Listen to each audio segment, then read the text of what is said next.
It seems over the last few weeks, the only thing we can talk about is the coronavirus and how it's affecting businesses and employees throughout the United States. What we should also be speaking about is how it's affecting medical practices throughout the country. As more and more patients self-quarantine, doctors are seeing less patients on a weekly basis. Less patient flow means less cash flow for the practice. And since each medical practice supports multiple families, that's creating a lot of stress in the office. As stressful as this is, I'm going to suggest there is a silver lining here. And that silver lining is the additional time. Time to think about your practice, time to think about the direction you want to take your practice. You see, over the last 10 years or so, as reimbursements have dropped, doctors have tried to offset those lower reimbursements by increasing the amount of time they spend in the office and the number of patients they see. So doctors were so busy working in their practice, they didn't have time to work on their practice. I'm going to suggest that this is the time to use to define the direction you want to take your practice for the next 10 to 20 years. But before we do that, I'm going to ask you to do 3 things. 1, take a deep breath, try to relax. We are going to get through this. Number 2, take inventory of all the blessings that you have. Consider all the reasons you have to be grateful. And 3, consider what it is that we can actually control. We know we can't control the market. It's fluctuating like crazy. We have no control over that. We know we can't control reimbursements. And we know we can't control the next time a pandemic screams through an economy. What we can control is our attitude and our willingness to learn. Your focus, your energy, and your discipline in school has created the medical practice and the lifestyle you enjoy today.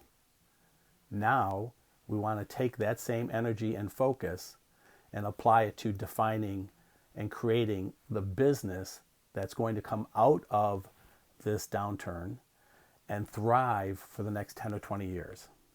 This is a time to look to your most successful colleagues and start asking questions. What systems did they put in place to streamline their practice and minimize their costs while maximizing staff efficiency? What strategies have they utilized to grow their practice? What marketing have they implemented to attract new patients and create brand for the practice? What have they done to generate more revenue per patient instead of trying to see more patients?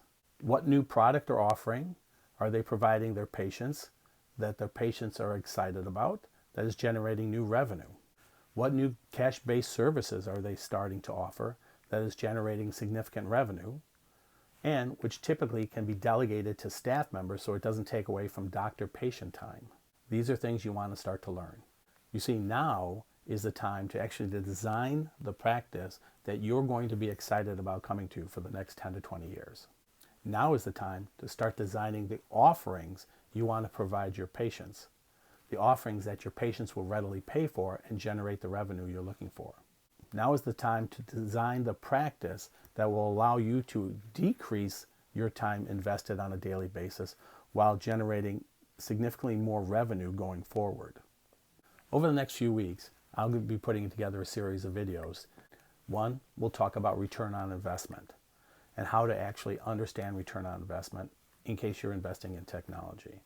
2, understand how few patients you actually need to accept a new service offering to make that a profitable part of your practice. How to develop a patient-centric culture within your practice. How to educate and recommend new services to your patients instead of trying to sell to your patients. We'll also talk about buying what buys. Buying the technology that buys the technology so that you can actually create a snowball effect in terms of revenue by bringing in technology that your patients will be excited about because of the outcomes that technology will provide for them. As always, feel free to comment below, or if you have any questions, feel free to write those in. I'm happy to answer those. I hope you have a great day, and don't forget to wash your hands. Take care.